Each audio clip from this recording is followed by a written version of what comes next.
నమస్తే, welcome to four sides TV.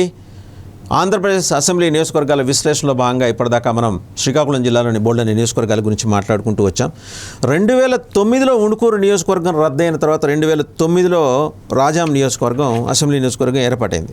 ఇందులో వంగర, రేగిడి, ఆముదాల వలస, రాజాం, సంతకవిటి 5 మండలాలు ఉన్నాయి. మొత్తం పోలింగ్ స్టేషన్స్ 285. టోటల్ ఓటర్స్ 2,30,000 అయితే 1,16,000 మంది మేల్ ఓటర్స్, 1,13,000 మంది ఫిమేల్ ఓటర్స్, కొంచెం మేల్ ఓటర్స్ ఎక్కువ.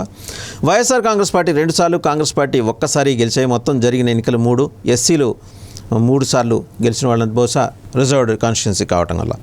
ఇక తూర్పు కాపులు 46.01%, మాల 8.32, కాళింగులు 7.73, పోలినాటి వెలమ 7.36, యాదవ సామాజిక వర్గం 5.21, దేవాంగులు పద్మశాలి 3.57, వైశ్య 3.57, తెలగ, కాపు, బలిజ 3.05, నాగవంశి 2.97% ఉన్న ఈ నియోజకవర్గంలో 2009లో కోండ్రు మురళీమోహన్ మాజీ ఉమ్మడి రాష్ట్రంలో ఆరోగ్య శాఖ మంత్రిగా చేశారు, ఫార్మర్ హెల్త్ మినిస్టర్.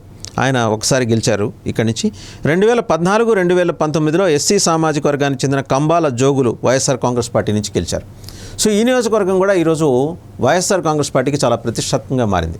ఎందుకంటే 2 సార్లు గెలిచిన తర్వాత 3వసారి రీటైన్ చేసుకోవటం అనే దాని మీద ఫోకస్ బాగా పెట్టింది. ఈ నియోజకవర్గం గురించి కూడా జనసేన పట్టుబడుతుంది. మరి జనసేన తెలుగుదేశం పొత్తు కుదిరితే, పొత్తు పొడిస్తే ఎలా ఉంటుందనేది మనం వేచి చూడాల్సిన విషయం.